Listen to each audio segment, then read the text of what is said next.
it's Kevin Clancy, your Capital Region real estate expert. I want to thank you for joining me on my video real estate blog. As you know, I created this blog to save you time and money, whether you're buying or selling, and keep you updated on what is going on in Capital Region real estate market. Today, I want to talk about the biggest mistakes sellers make, and I want to talk about the biggest mistakes buyers make, because they're common things that I'm seeing all the time, and it drives me nuts.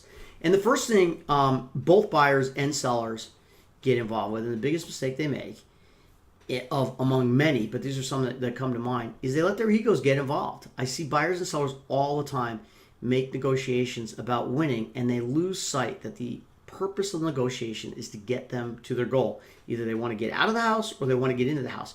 But often it becomes sticking it to the other guy, and their ego's in the way, and it becomes about winning. So when you put your ego aside and the emotions aside and focus on the task and what your goal and what you're trying to achieve, become much, much easier to be successful in buying or selling a home. So that's a common mistake that both buyers and sellers make.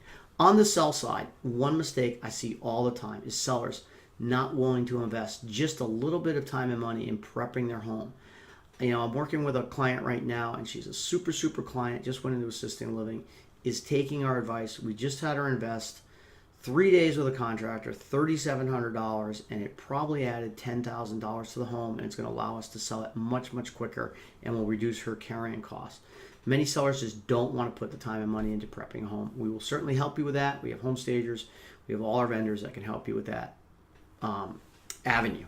The second thing I see sellers make a major mistake is just overpricing their home. There's a saying in real estate, the second agent in wins. And that means that oftentimes the first agent and the first time a person tries to sell a home is they overprice it, and it sits on the market for 6 months. And I don't know how many times I hear, well, we can start high and we can come down, but we can't raise the price.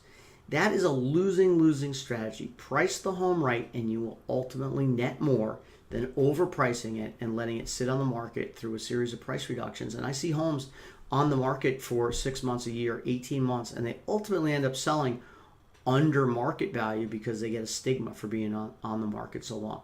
So price your house right. We certainly can help with it, but it costs sellers millions and millions of dollars a year in mistakenly mispricing homes.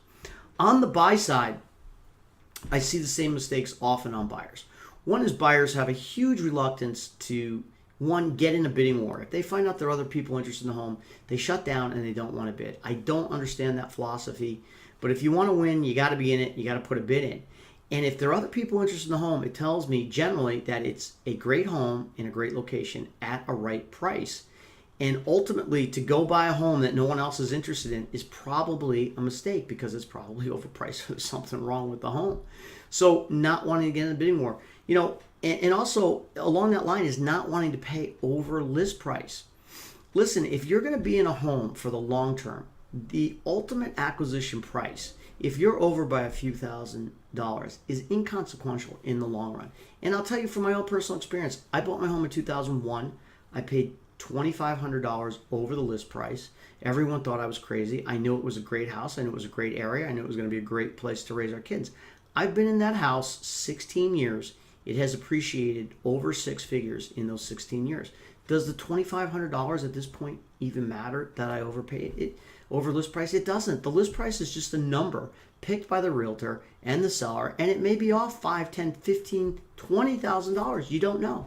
So as a buyer, don't hesitate to go over list price if it's a great home where you want to be, if you're going to be in there a long time. So those are a few of the mistakes I see made over and over again, but they're costing both buyers and sellers millions and millions of dollars over all the sellers and buyer transactions in the country. I'm Kevin Clancy. If you have any questions on either buying or selling a home, give me a call directly at 518-861-7016. Again, 518-861-7016. I appreciate your time. Here's your continued success in real estate. Have an absolutely awesome week.